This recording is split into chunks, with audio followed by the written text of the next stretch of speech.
Qui est pour l'adoption de ce vœu?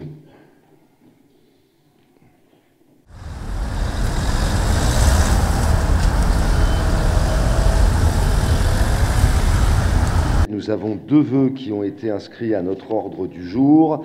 Le premier concerne l'application du droit pour une paix juste et durable au Proche-Orient.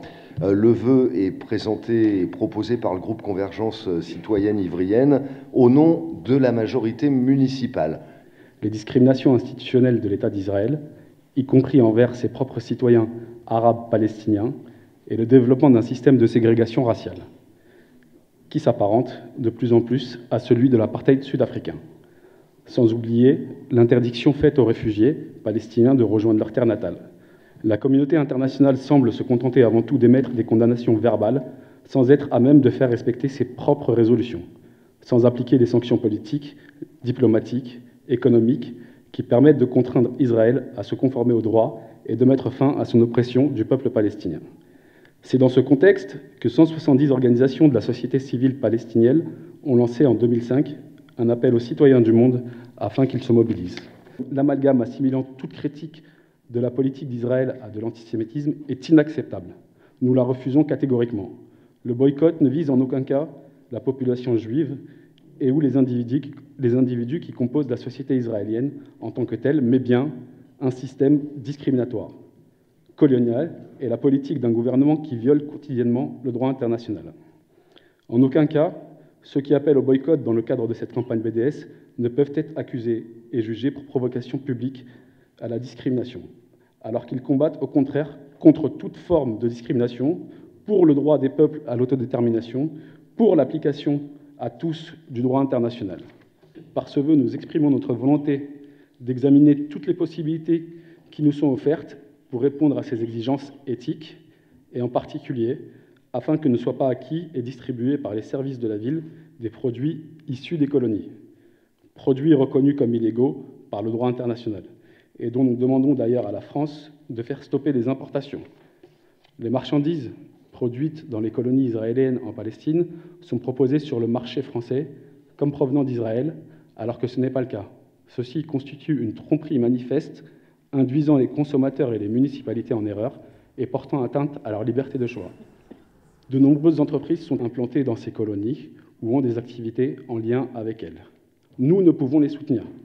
Permettez-moi de vous rappeler à ce titre que le Conseil des droits de l'homme des Nations Unies a adopté en mars 2015 une résolution votée par la France enjoignant les entreprises à cesser toute activité économique susceptible de contribuer au maintien ou à l'extension des colonies ou à l'exploitation des ressources naturelles du territoire occupé. Mesdames, Messieurs les élus, nous ne pouvons être complices de tant d'injustices et de déni de droit. Nous ne pouvons nous laisser faire et être complices de tant de crimes. Je vous soumets donc ce vœu qui vous permettra, je l'espère, de vous positionner clairement en faveur du droit international. Je vous remercie.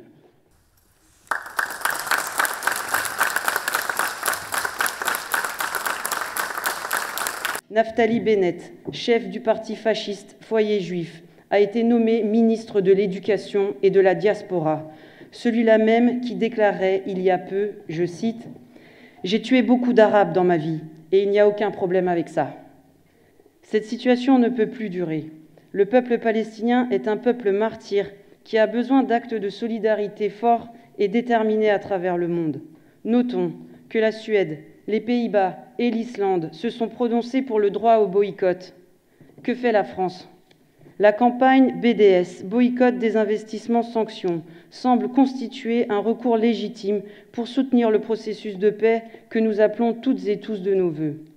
Choisir de boycotter un produit israélien issu d'un territoire illégalement occupé selon le droit international est parfaitement légitime. Ainsi, quand vous mangez les oranges de Jaffa, les dattes Jordan Valley, ou que vous achetez des cosmétiques issus des bouts de la mer Morte, vous contribuez indirectement à la colonisation. Soutenir l'appel au désinvestissement de toutes les entreprises françaises et européennes dans les territoires illégalement occupés est parfaitement légitime. Appeler à des sanctions contre un État israélien qui persiste dans sa politique d'apartheid contre un peuple palestinien à genoux est juste. Mesdames et messieurs, chers collègues, vous l'aurez compris, C'est avec la plus grande détermination que le groupe communiste apporte son soutien aux vœux proposés par nos partenaires de Convergence citoyenne ivrienne et que nous soutenons la campagne BDS qui rassemble des centaines d'associations. Mandela nous disait « Tout discours sur la paix restera creux tant qu'Israël continuera à occuper un territoire arabe ». Par conséquent, les élus écologistes d'Ivry s'associent pleinement dans leur majorité à ce vœu, car cette cause est l'affaire de toutes et de tous. Je vous remercie. Si nous sommes d'accord avec une partie des considérants et des propositions de ce vœu, nous ne croyons pas aux solutions qui sont proposées et nous ne pensons pas, une fois de plus, qu'il s'agisse là des compétences de la municipalité. Conformément à notre position constante dans ce Conseil, nous ne prendrons pas part au vote. Nous ne tolérons pas de boycotter Israël d'une quelconque manière, ni les produits, ni les artistes, ni les universités. Le fait de voter ce soir un vœu sur le boycott n'est absolument pas un acte guerrier, c'est un acte responsable.